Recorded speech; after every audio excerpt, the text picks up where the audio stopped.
What time? Yeah. Good morning. I think it's one of those rare moments where I find myself very tongue-tied because I'm known to be the chatterbox in the family. And meeting so many inspiring and I think, such wonderful ladies right from morning. I think Dr. Arbeen, Lieutenant Swati, and of course all of you. It's been a privilege. And before I start, I'd just like to thank the organizers for having invited me here. My name is Seetha Sagaran, and I'm a personal development trainer. I'm a lifestyle consultant and a motivational speaker. So, and I'm based in Dubai, but I'm from India, very much an Indian. And today the topic that I have got is about standing up for your convictions. Now, when we talk about a topic of that nature, the first thing that comes to me is what are convictions? But let's do things a little differently, shall we? Yeah. I would like all of you just to speak to the next person sitting next to you, and tell them something about what you like about them. Now you may wonder, why am I starting this session in this manner? But I shall tell you the secret later. Okay? So just quickly speak to the person sitting next to you and talk about what you like about that person, what you appreciate. You may not know the person, but just looking at the person. Shall we? Okay? Your time starts now. Yeah, sure.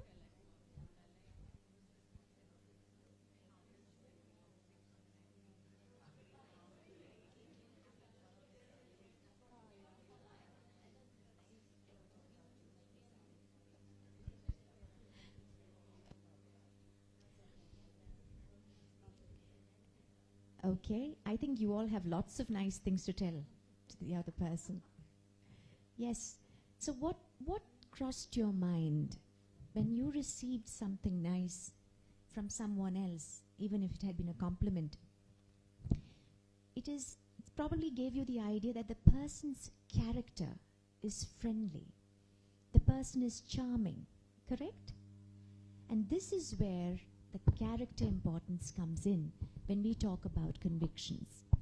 Now, character is a sum total of the qualities you may have, we may have, whether they are wonderful ones or not so wonderful qualities. But that's one thing where our convictions make a difference in the character that we have. When we talk of characters or the character formation, the first step is, what is it that prevents us from being who we are? Can one of you ladies, lovely ladies, just tell me in one sentence, what is it that actually prevents us from making that one step into becoming who we are? Ourselves, yes, very much. Lack of confidence, yes. Absolutely. And insecurities. We talk of insecurities here because that is primarily one of the reasons why we are not able to move forward. For that, I think no better example than myself. As a school-going child, I was always amongst the forgotten. There was nothing remarkable about me in terms of academic brilliance, nothing remarkable about me in terms of extracurricular activity brilliance. So if you ask a teacher, yes, is Seetha there in your class? She'll say, Seetha, oh yeah, she's there. So I wasn't particularly naughty and I wasn't brilliant. So I was just like one of the shadows. Now I don't know how many teachers are here, but during the time when I was in school, that was the state of children who were not so remarkable when they were small.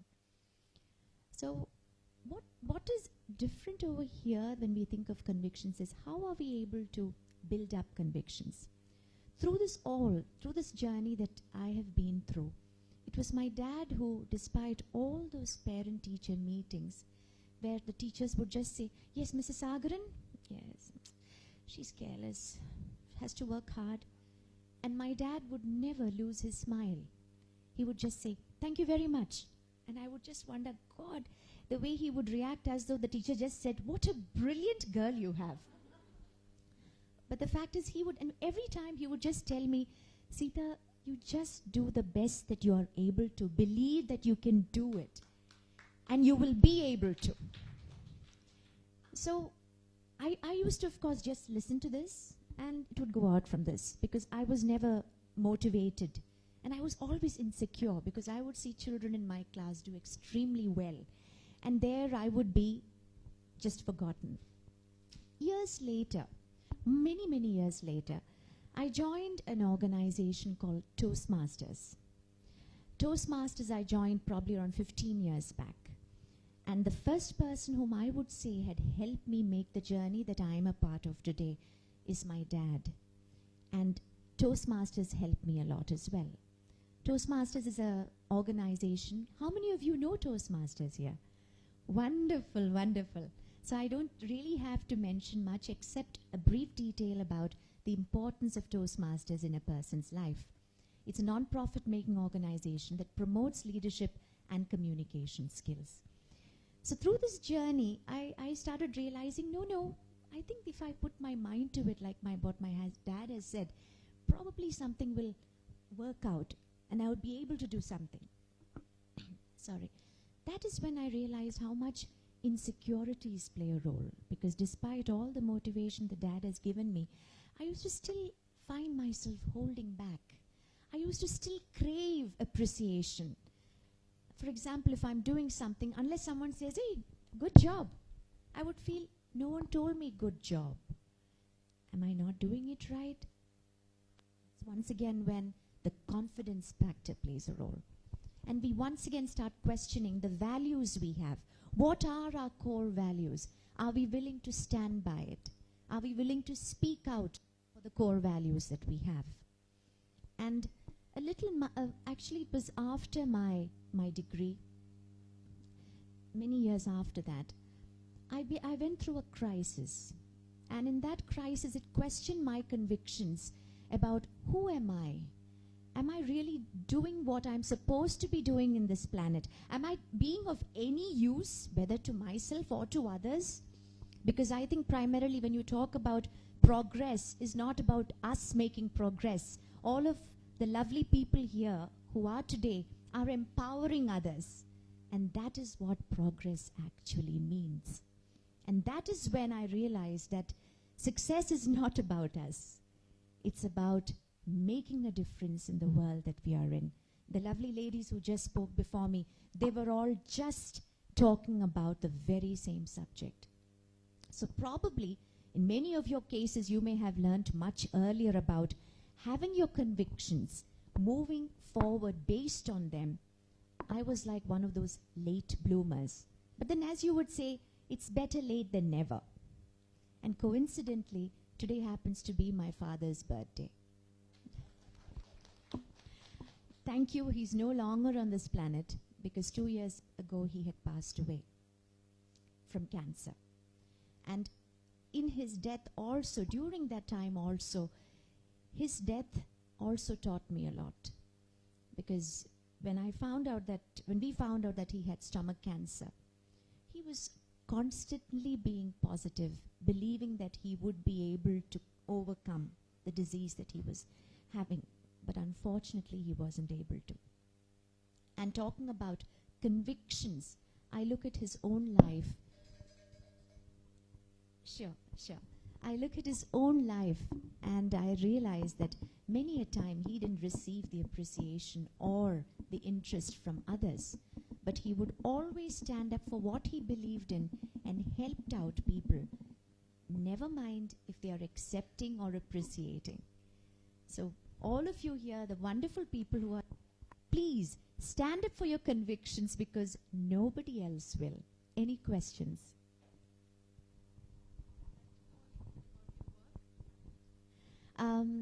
My work, I started initially as a part-time volunteer at a special needs school. And I was working there for a couple of years.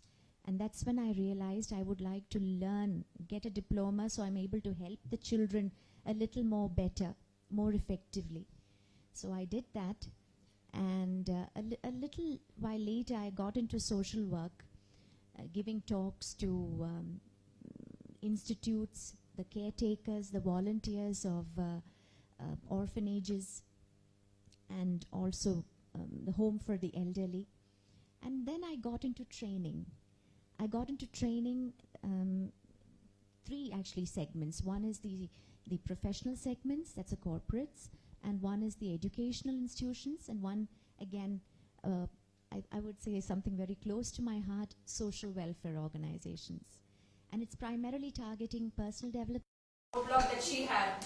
She converted into such a beautiful opportunity not only for herself but for a lot of other people who would face the same kind of a situation but wouldn't know how to, spread the empowerment in terms of what exactly to do next. So whether it was the drunken driving, whether it was the tobacco, whether it was the AIDS, everything, it was like a new chapter which she wrote volumes about, I guess, for a lot of reference points that people could take. So kudos. Yet being so humble. So can I just say something here? In fact, just to agree with what you have mentioned. Can you all hear me? Can you all hear me? yes. I think you're empowering me with your voice. I should kind of raise my voice a little more so you all can hear. Yeah, in fact, just yesterday in the flight I met a lovely couple, and they were actually sponsoring a school very close to Madurai, and that was in remembrance of their son who passed away from schizophrenia 20 years ago. So that's what came to my mind when I heard your wonderful presentation, because how you're able to overcome every barrier with something beautiful that's enabling others to become strong. Thank you. Thank you. Can I just narrate one incident recently? I've been traveling here and there. It doesn't matter. People are very nice and kind and helpful. Okay. And on the flight, I recognized some celebrity. No, I'm never shy of meeting people and asking. I don't feel shy of getting a no for an answer. Yes or no, their choice. And saw celebrity A.R. Rahman. Yes. He was hiding with a cat, sitting on the front row window seat. So one lady and then I see the three. I was on the fifth row, I see. I said, see, we are struggling to change the youth's minds. Empower them to say no to peer pressure. That is our aim. So I said he can do something. My rod was in the lock, so I didn't get it. I asked the air hostess just to check. He said, yeah, Rahman. She said, yeah, Rahman, I will go and check. So she checked the list and came back and said, ma'am, he is there, Rahman. Now don't bring that trolley now. I have to walk. So I walked, holding the seat. My sister said, thank God you are not holding some man's bald head. Bald head or seat, it doesn't matter to me. You have to work. You have to do that. So I went there and asked the person sitting on the aisle seat, so for a few minutes, can you please take the fifth row aisle seat? He said, fine. He went. He sat there. A.R. Rahman was, you all know who A.R. Rahman is. Yes. Sound asleep, and I know that he really deserves that sleep. So that didn't stop me. I said, sir, he didn't get up. Then the lady sitting in the middle, she is far ahead. She said, sir, this lady wants to talk to you. So we all support, and I said, all that you need to do is on the interactive voice response system, you have to speak, and I know the youth will change. You have to tell them that they have to be strong. He said, I will do it, just give me some time.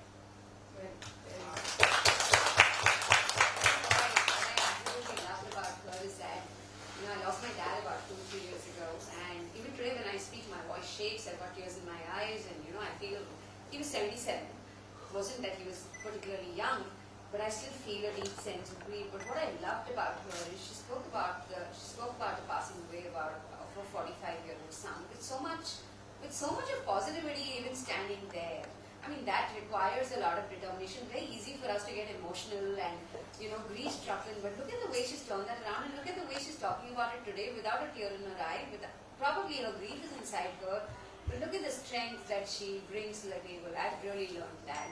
Ma'am, do I have a choice? We don't. But Either I buckle down or get up. And when I get up, in fact, I help a few others. That's why I did it. amazing.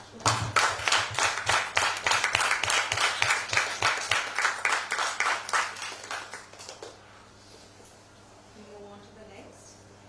Ms. Vasundhara Prakash. Can I just focus on the Nilofer? Nilofer Asha? Yes.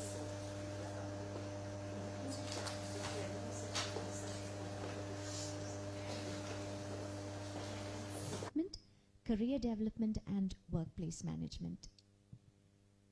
Any other questions? Please. Please.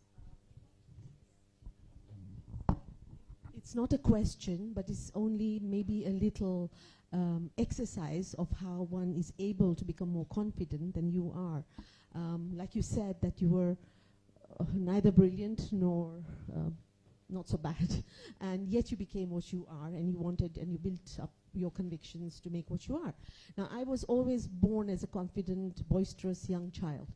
Now, the point is I'm 3, and I want to be even better than that.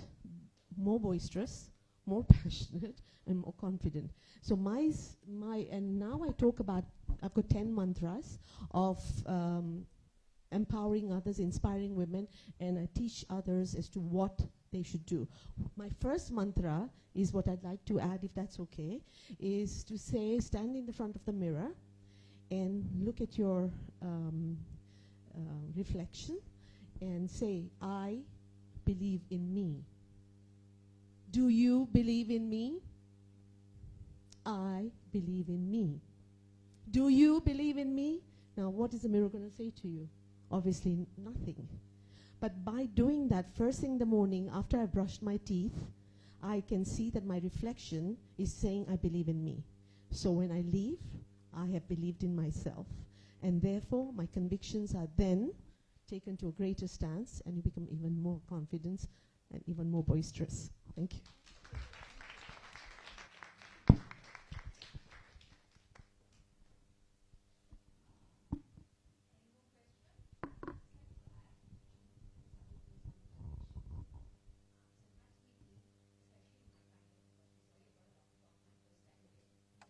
But, when she talks about convictions, women are so easy at expressing their conviction in a non-aggressive manner. And it's unbelievable at a professional workplace. It's not always unique. You don't need to scream and shout, and you don't need to get aggressive, but you can actually get far more work done, and you can actually stay true to your conviction by doing what we've been doing best, which is balancing, smoothing, and with a lot of harmony, and with a great smile, and with our charm, we've been able to talk to all the men and all the women and all the children and everybody that we have. Trust me, it works far more than any aggression and anything that you have, and you stay true to your conviction as well. So you don't always, aggression isn't the answer, just a very smooth and harmonious existence.